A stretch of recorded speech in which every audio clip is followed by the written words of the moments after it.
Sí, Lagarto, nos referimos ahora a la situación epidemiológica que está atravesando la ciudad y la provincia. Ayer se notificaron 1.800 casos en la provincia de Córdoba, en un contexto general de 20.000 casos que se informaron en el país, ¿sí? Cabe mencionar que estos 1.800 casos es una cifra que no se registraba desde el 27 de octubre del año pasado, cuando estábamos en el pico de la primera ola. Y además se reportaron 13 muertes a causa de COVID-19. Son cifras, pero detrás de cada uno de estos números hay historias de personas, Lagarto, de familias que están atravesando un difícil momento. Y estoy junto al doctor Miguel Díaz, el director del Hospital Rawson, referente en esta situación sanitaria. Y le quiero preguntar si han aumentado la ocupación de las camas críticas, porque según el dato aumentó 4 puntos porcentuales de un día para el otro, del lunes para el martes. Bueno, buenos días. Nosotros hay que recordar que es el hospital de referencia que mantuvo la asistencia de pacientes, de personas con COVID durante todo el año y el año anterior.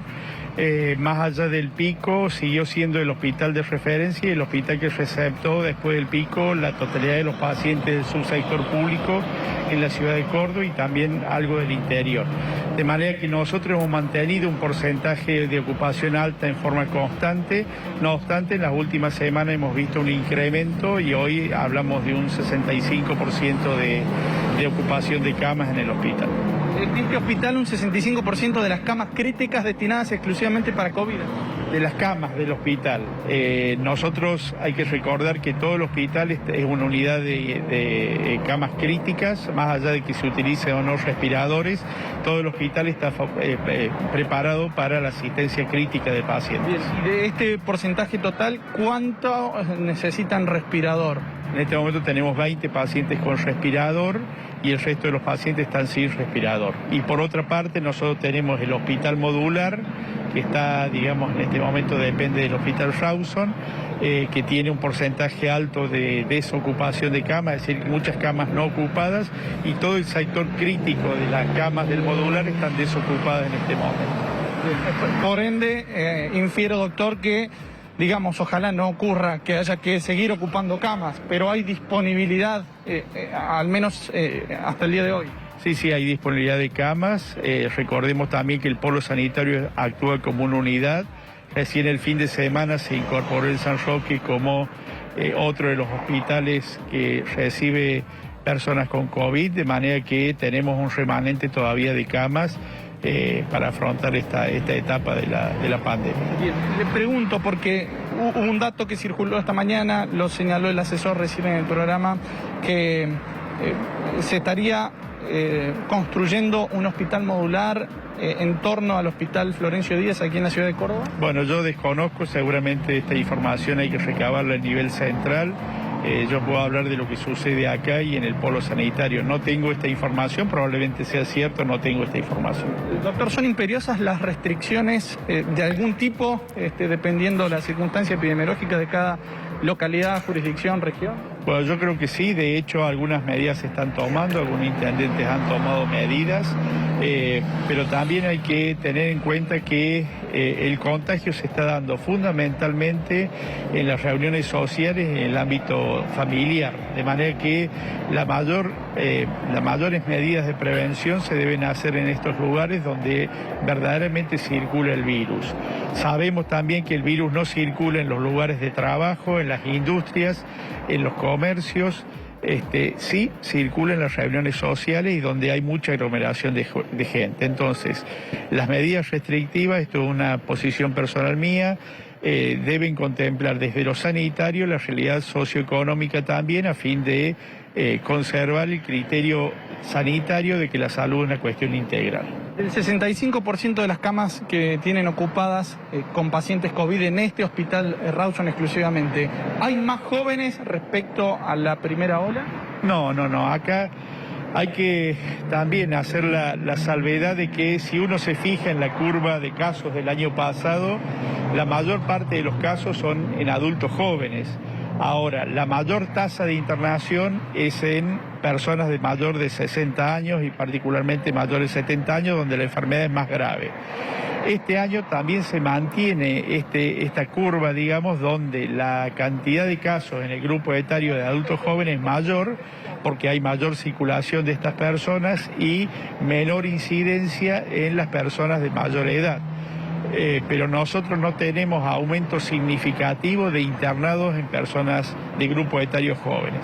¿Cuál es la situación de las variantes británicas, de Manaos u otras en al menos este hospital? Bueno, más allá de los casos que tuvimos hace 20 días atrás aproximadamente, de 2 personas con variante Reino Unido internadas acá, no volvimos a tener otros casos ni de variante Manaus ni de Estados Unidos. No obstante, se continúa con la vigilancia epidemiológica. Toda persona que viene del exterior y que padece COVID se le estudia para ver la secuenciación genómica y para ver si son variantes que no han circulado acá. ¿Siempre falta personal o insumos ante este tipo de situación que estamos atravesando y por lo que podría llegar a ocurrir? Bueno, insumos nunca ha faltado, no tuvimos en ningún momento déficit de insumos, no lo tenemos ahora tampoco.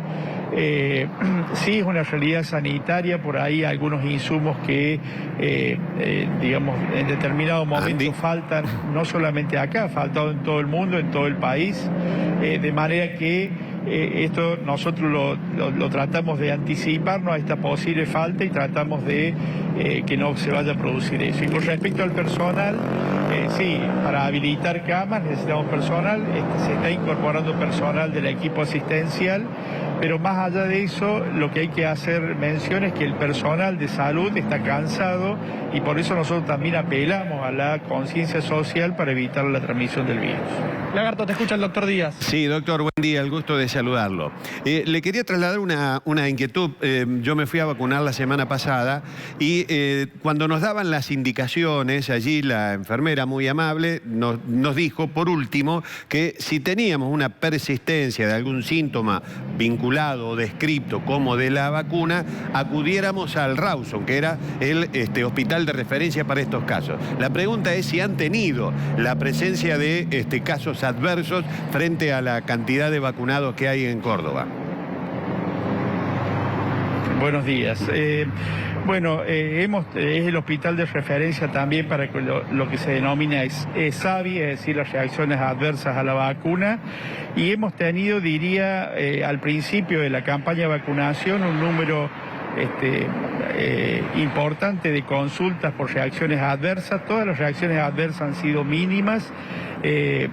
Hay muy pocos reportes de casos con alguna enfermedad persistente postvacunal, pero digamos no es una consulta que sea muy frecuente, claro, o que impacte demasiado en el sistema asistencial, ¿no? Digamos que está dentro de lo que está descrito en la vacuna como síntomas posteriores a la vacunación. Sí, sí, es lo normal. Es más, tiene, diría yo, así en términos generales y a ojo, digamos, que no tiene más reacciones adversas, por ejemplo, que la vacuna antigripal. Bueno, hoy se anunció que se va a comenzar a vacunar ya a mayores de 60, es decir, sin restricción, 60 para arriba, ya tendrían la posibilidad de vacunarse. Ya con eso daríamos un paso importante, doctor, entiendo yo, por lo menos con los sectores de mayor riesgo. Sí, la campaña de vacunación ha apuntado a eso. Primero, digamos, a aquellas personas que desde el punto de vista de su actividad laboral, como por ejemplo todos los trabajadores de la salud, fueron prioritarios.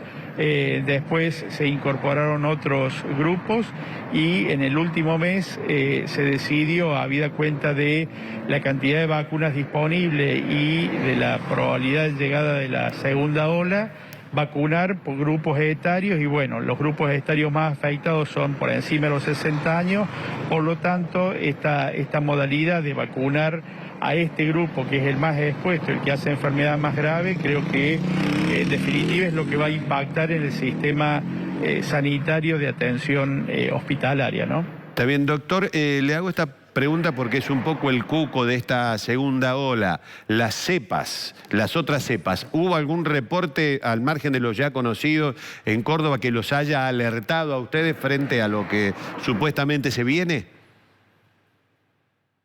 No, hasta ahora no. Le decía a Andy recién que nosotros tenemos los casos iniciales de afectados por otras variantes, que eran Manaos y Reino Unido, y después no volvimos a tener otras personas con estas variantes.